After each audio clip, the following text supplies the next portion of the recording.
ഇടുക്കി അണക്കെട്ടിൽ പൊതുജനങ്ങൾക്ക് നിയന്ത്രിത പ്രവേശനം നൽകുന്നത് പ്രതിഷേധത്തിന് കാരണമാകുന്നു. ജില്ലാ ആസ്ഥാന മേഖലയിലെ ടൂറിസം രംഗത്തിന് പ്രയോജനകരമാകുന്ന തരത്തിൽ ഫെസ്റ്റിവൽ സീസണുകളിൽ നിയന്ത്രണമില്ലാതെ പൊതുജനങ്ങളെ പ്രവേശിപ്പിക്കണമെന്ന ആവശ്യമാണ് ശക്തമാകുന്നത്. ഓണം ഫെസ്റ്റിവലിന്റെ ഭാഗമായാണ് ഇടുക്കി ചെറുതോണി അണക്കെട്ടുകൾ സന്ദർശകർക്കായി തുറന്നുകൊടുത്തത്. എന്നാൽ ഇവിടേക്ക് പ്രതിദിനം നിശ്ചിത ആളുകളെ മാത്രമാണ് പ്രവേശിപ്പിക്കുന്നത്. ഇതേ തുടർന്ന് ദൂരദേശങ്ങളിൽ നിന്നുള്ളവർക്ക് ഇവിടെ എത്തി ഡാമിൽ പ്രവേശിക്കാതെ നിരാശരായി മടങ്ങേണ്ട സാഹചര്യമാണ് ഉണ്ടാകുന്നത്. ഇങ്ങനെ സംഭവിക്കുന്നത് കൊണ്ട് ദൂരെ നിന്നുള്ള സഞ്ചാരികൾ ഇവിടേക്ക് വരാത്ത സാഹചര്യമാണ് ഉണ്ടാകുന്നത്. വന്നാലും അണക്കെട്ടിൽ സന്ദർശനം നടത്തുവാൻ കഴിയുമെന്ന് ഉറപ്പില്ലാത്തതിനാലാണ് സഞ്ചാരികൾ എത്താത്തത്.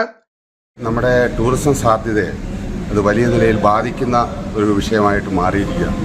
കാരണം ആയിരക്കണക്കിന് ടൂറിസ്റ്റുകൾ ഇടുക്കി ചെറുതോണി ഡാമുകൾ സന്ദർശിക്കാനായിട്ട് കടന്നു വരുമ്പോൾ അവിടെ എണ്ണം പരിമിതിപ്പെടുത്തിക്കൊണ്ട് സന്ദർശനം അനുവദിച്ചിരിക്കുന്നത് കടന്നു വന്ന് അത് സന്ദർശിക്കാൻ സാധിക്കാത്ത ടൂറിസ്റ്റുകളെ നിരാശയിലാക്കുകയും അവരൊരിക്കലും അല്ലെങ്കിൽ അവരുമായിട്ട് ബന്ധപ്പെട്ടവർ പിന്നീട് ഒരിക്കലും ഇവിടെ കടന്നു വരാത്ത സാഹചര്യം ഉണ്ടാകും.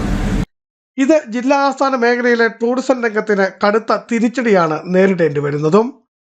അണക്കെട്ടിന്റെ സുരക്ഷ ചൂണ്ടിക്കാട്ടിയാണ് പ്രവേശിക്കുന്ന പൊതുജനങ്ങളുടെ എണ്ണത്തിൽ നിയന്ത്രണം ഏർപ്പെടുത്തിയിരിക്കുന്നത്.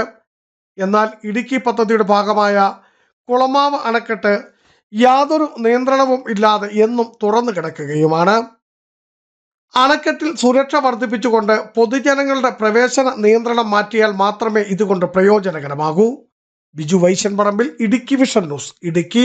ഇനി ലോ പ്രൈസിൽ ഹൈ റേഞ്ച് ഓണം. ഏറ്റവും പുതിയ കളക്ഷൻസ് ഏറ്റവും കുറഞ്ഞ വിലയിൽ ഹൈ റേഞ്ച് ഹോം അപ്ലയൻസസ്.